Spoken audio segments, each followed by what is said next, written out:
के 1500 भोटर्स भएको ठाउँमा विकास कहिले नपुग्ने हो?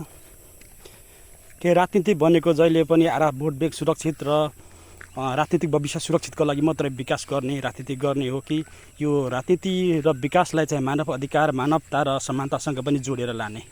यी प्रश्नहरू आज उठिरहेका छन्। उदयपुर जिल्लाको महिना भन्ने यस्तो ठाउँ छ जो जहिले पनि पञ्चायत कालदेखि राजाको कालदेखि यो गणतन्त्रमा आउँदाखेरि पनि जहिले पनि राज्यको पहुँच र दृष्टिकोणबाट बाहिर छ। त्यो राज्यको दृष्टिकोणबाट ओझेल परेर बसेको छ। मेरो पुर्खाहरू त्यहाँ बाँसको धिरी र ढुङ्ग्रोमा पानी बोकेर आफ्नो तिर्खा बुझाउँथे भने अहिले मेरो पुस्ता र मेरो सन्तानका पुस्ताहरू पेप्सी र ड्युको बोतलमा पानी बोकेर अहिले पनि आफ्नो तिर्खा बुझाइरहेको अवस्था छन्।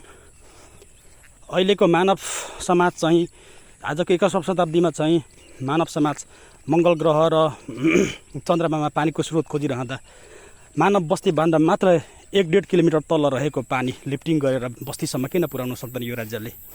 यो बजेट किन जहिले पनि पुग्दैन?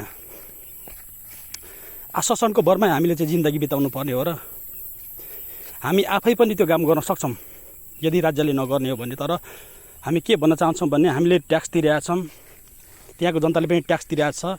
राज्यले लिएको सम्पूर्ण विदेशी ऋणहरू हाम्रो टाउकोमा जनताको टाउकोमा दायित्व बनेर बसेको छ। त्यही भएर त्यहाँ विकास पुर्याउन, त्यहाँको जनताको लागि विकास पुर्याउन, खानेपानी सडक यी आदि आधारभूत कुराहरू पुर्याउनको लागि राज्यको दायित्व हो। यो कुरा चाहिँ एकदम गम्भीरताका साथ लिइदिनु हुन सबैलाई सरोकारवालालाई म हार्दिक अनुरोध गर्दछु। धन्यवाद।